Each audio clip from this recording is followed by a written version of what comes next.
Dans les guerres, il y a toujours des associations de malfaiteurs. Dans les guerres, on fait toujours des associations et des concessions.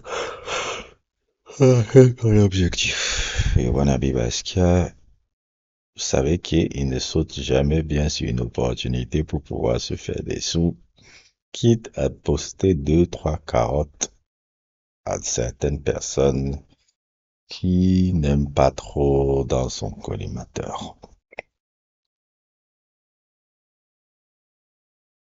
C'est très intéressant, l'interview, le commentaire que Junior Bachchi m'a posté là. Merci encore à toi, ça m'a même inspiré pour faire cette vidéo.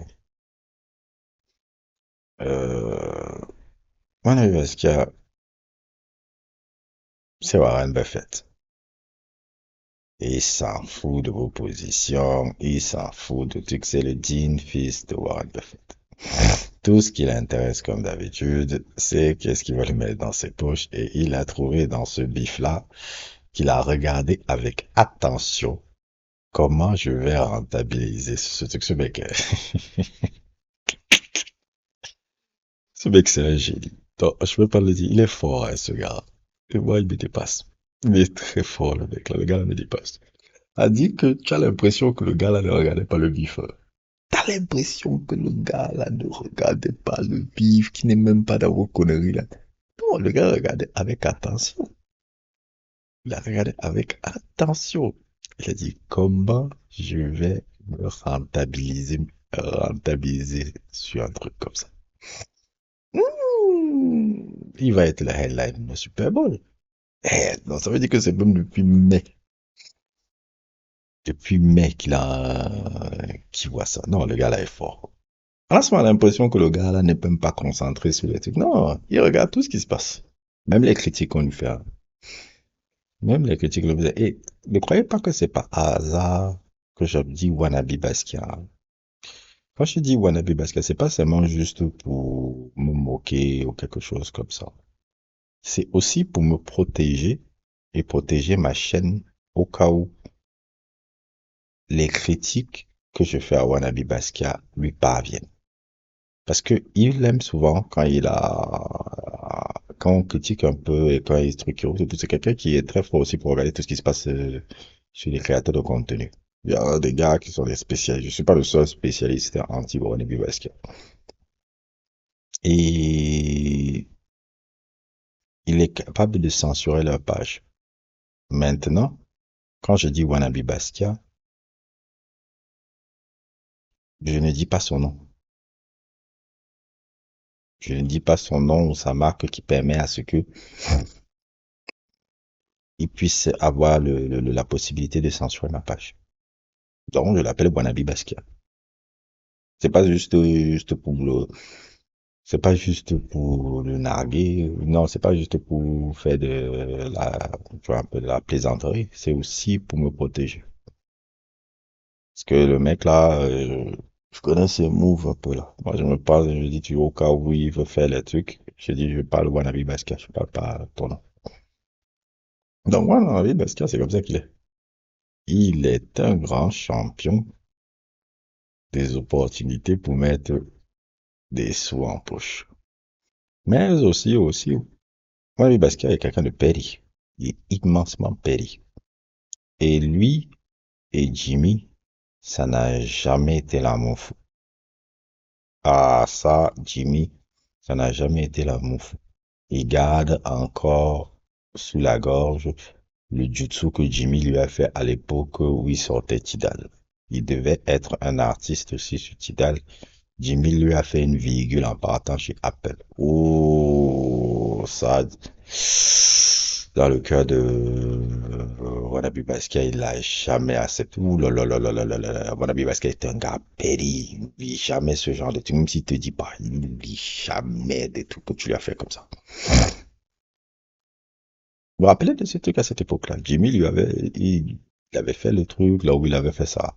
Son truc Tidal, là, bon, qui n'était pas vraiment aussi son entreprise où il était, quand tu découvres, il était la face de l'entreprise et c'était un truc avec, qui venait de Norvège, je ne sais plus quoi encore et tout.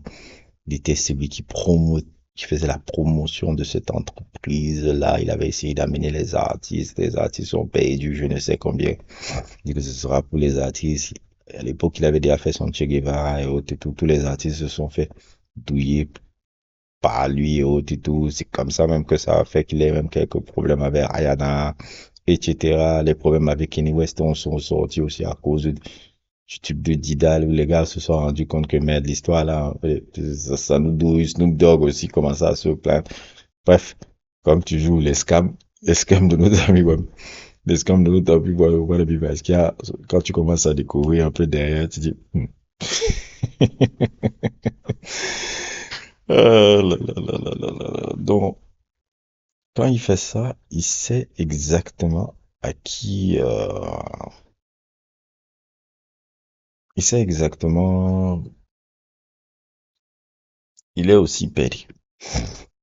Maintenant, il n'est pas seulement péri avec Jimmy, il est péri aussi avec des filles comme Nicki Minaj. Je ne sais pas quel problème il a avec Lil Wayne. Parce que quand même, on a un Nouvelle-Orléans, on a la Nouvelle-Orléans, et la Nouvelle-Orléans, c'est la ville natale de Lil Wayne. C'est quand même triste de se dire que Lil Wayne ne va pas performer au Super Bowl,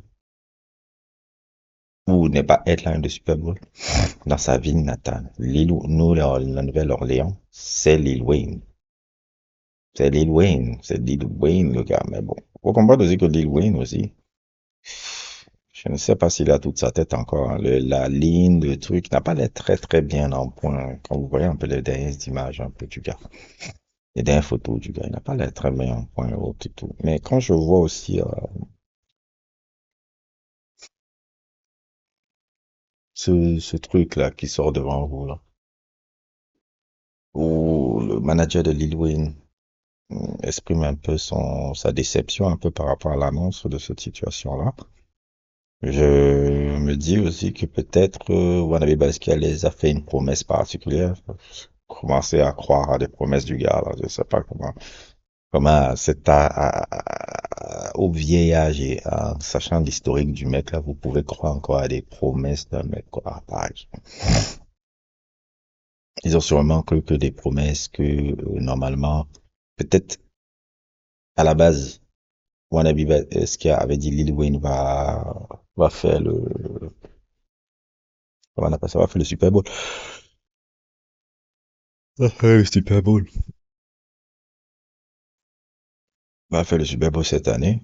Mais après, peut-être vers mai et autres et tout, juin, ouais, parce qu'il y avait le truc du bif entre Kendrick, il a dit, on va mettre plutôt Kendrick, c'est plus rentable. Et ça sauve sur le moment et on va remporter plus d'argent par rapport à ça. Peut-être ça c'est comme ça que ça s'est passé. Nicki Minaj s'entend pas avec Wannabe Basquiat et le couple même bien, le couple même. Bonnie and Clyde aussi ne s'entend pas avec Nicki Minaj. Et ils l'ont remplacé par Megan Thee Stallion. Megan Thee Stallion a remplacé Nicki Minaj dans leur truc. Il y a du pédinès partout, là, dans cette histoire junior. Quand tu analyses mon avis, parce il fait souvent une pierre deux coups. Ah, je me mets les sous, je profite d'une situation de buzz que je regarde au loin, que je fais comme si je ne m'intéresse pas. Est-ce que tu pouvais croire que Wannabe Basquiat était dans les tuyaux comme ça? Les gars s'intéressent bien à ce qui se passe.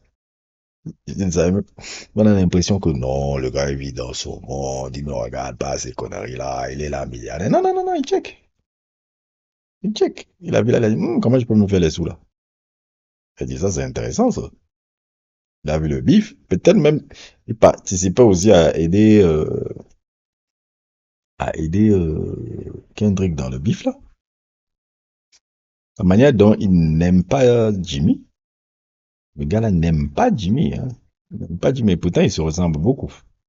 Comme je vous ai dit comme je vous ai dit dans ce sujet-là, il y a quelques trucs qui se ressemblent énormément, ces gars, ces deux-là.